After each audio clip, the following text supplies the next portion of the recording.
Hello everyone, this is Amy Francis, Director of Financial Aid at Defiance College. I'm here to give you a presentation on what types of aid are available for college education. Financial aid is funds provided to students and families to help pay for post-secondary education expenses. This includes scholarships and grants, student loans, and employment. What is a student aid index? It's the calculation that they use from the free application for federal student aid. So the Congress has set aside a formula when you fill out the free application for federal student aid, or the FAFSA, and they come up with this eligibility index number called the SAI. Cost of attendance is an estimation of education cost a student is expected to incur while enrolled in college. And this can include tuition, student technology fees, food and housing, books and supplies, miscellaneous and personal expenses, transportation expenses, expenses for disability, child care, and federal loan fees. Direct costs are billed and paid directly to the college. For example, tuition, fees. If you're living on campus, you'll have housing and food and meal plans.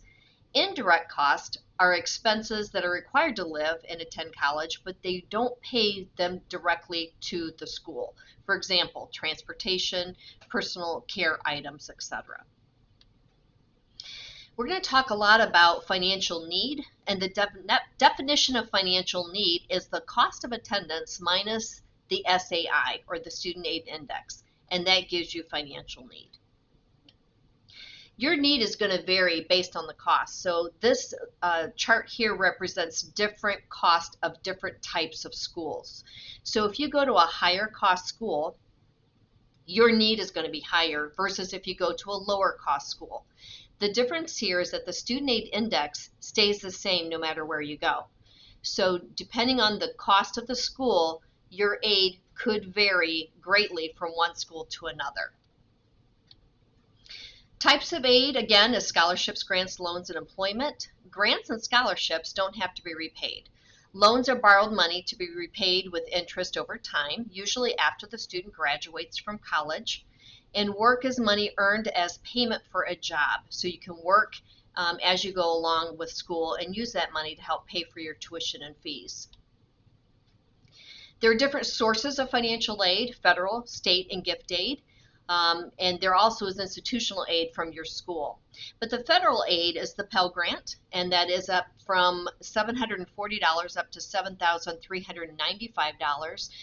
This will change in the 25-26 year, and we probably won't know that until sometime in January or February. The Supplemental Educational Opportunity Grant can be up to $4,000, but it's given to the neediest students, and it varies per school's fundings and policies. So the SAI determines who is eligible for the federal Pell Grant. In the state of Ohio, if you're an Ohio resident, there are opportunities for some financial aid from the state of Ohio, and the list is there shown. The Ohio College Opportunity Grant, as we know today, has an SAI of $3,750 and below, and is given to most schools. Some schools are not eligible, but most schools use that grant money for the neediest students. If you're more interested in the details of the state aid, you can go to the highereducationohio.gov website listed below to look up all the details of those types of aid programs that they offer. Private sources include foundations and businesses and churches, and the high school guidance office has some of these types of private sources. Civic organizations and charitable organizations sometimes set up scholarships for students, and they usually have separate deadlines, and the application process will vary from scholarship to scholarship, but you should begin to researching private sources now.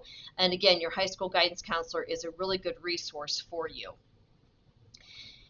Be careful though, as you're researching outside scholarships or these private scholarships, that you don't pay a fee for them to research for you. And don't pay anyone to complete the free application for federal student aid for you. Those are usually scams. So when somebody says, give me $29.95 and I'll find you a scholarship, get out of those websites. Those are not good for you. Here are some different scholarship search services that we know are reputable, but remember you're going to be competing nationally, so that's why you need to start now looking for things, and you may have to fill out an essay and may have to really fill out a lot of applications before you receive any type of private scholarships. But remember, little tiny scholarships add up to big dollars over time.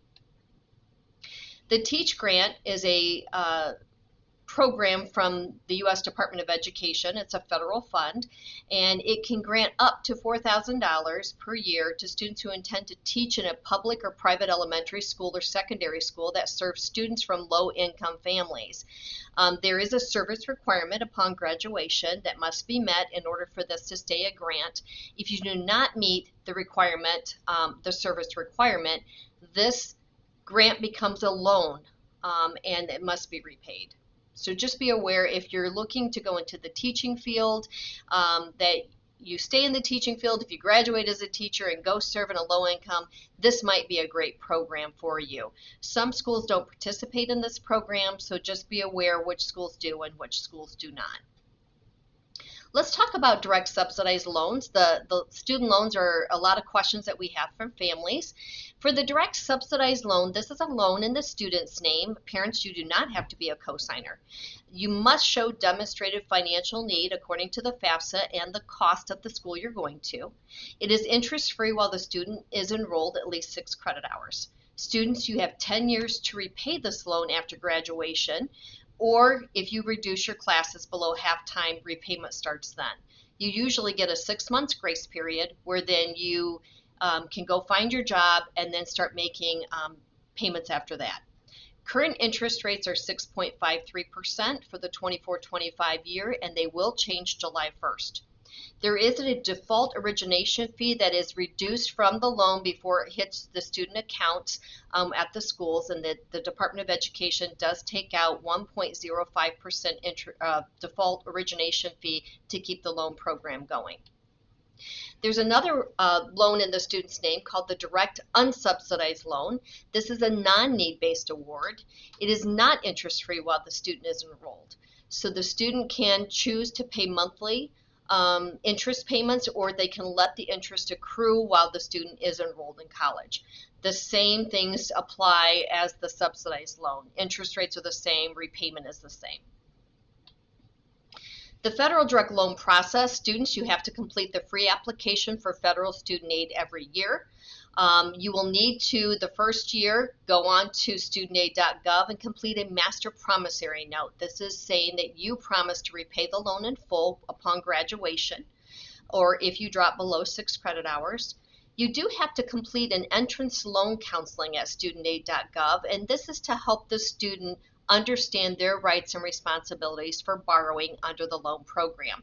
Parents, you need to sit alongside your student as you are letting them do this entrance loan counseling, because it's an education for them so they understand the loan that they are signing for. And sometimes we have to ask for different types of verification documents that are required by the U.S. Department of Education. So those documents have to be submitted as well before these loans can be processed onto the student accounts. This is typically the amount that students are eligible for the year.